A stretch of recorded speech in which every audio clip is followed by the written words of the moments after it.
welcome to this year's first video about the Expo. We want to just welcome you as we get ready to start the event. We're doing our planning right now.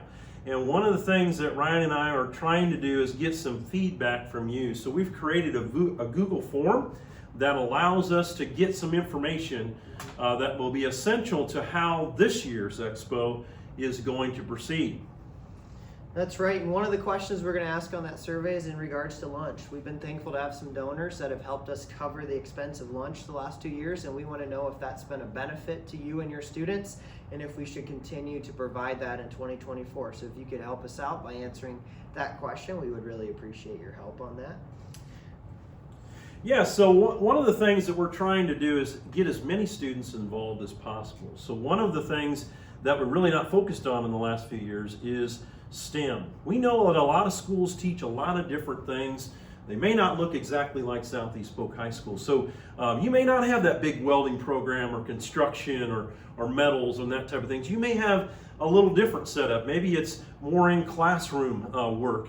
But one of the things we want to encourage you to do is invite as many students as you can to the Expo so that we can see what you're doing in classes. It doesn't have to be a ginormous project. It could be something that they've done in your class that could be relatively small, but still gets them involved in the event. Yeah, and one of those kind of out-of-the-box competitions we've had in the past is the Ultimate Mileage Car competition. And we've heard from some schools that they may not be bringing vehicles this year, and we're trying to plan to make sure we're using our volunteers' time and our judges' time as wisely as possible. So if you could fill out that question, let us know, hey, yeah, we are planning on bringing some cars to the Ultimate Mileage Car event, or no, we will not be bringing cars this year. That would help us out to make sure we have we're properly prepared for that event the day of the Expo.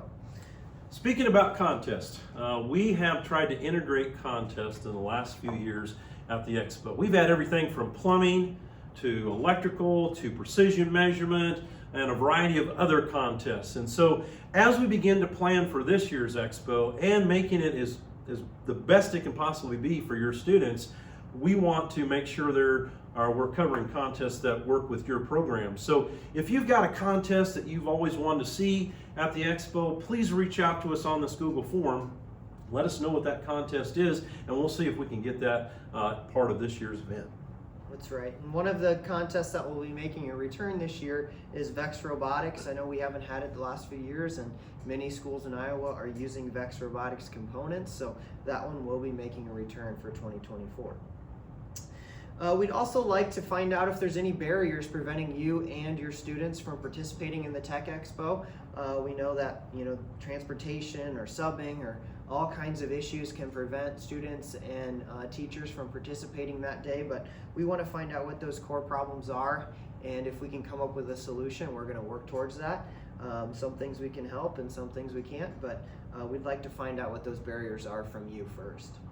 So as you fill out this form, if there's any additional information that you'd like to provide us, please do so. The more information, the more data that we receive, the better the event is going to be. So we're excited about having you involved in this year's Expo. We look forward to hearing from you and also putting on a great event on the day of May 10th. Looking forward to it. Thanks so much.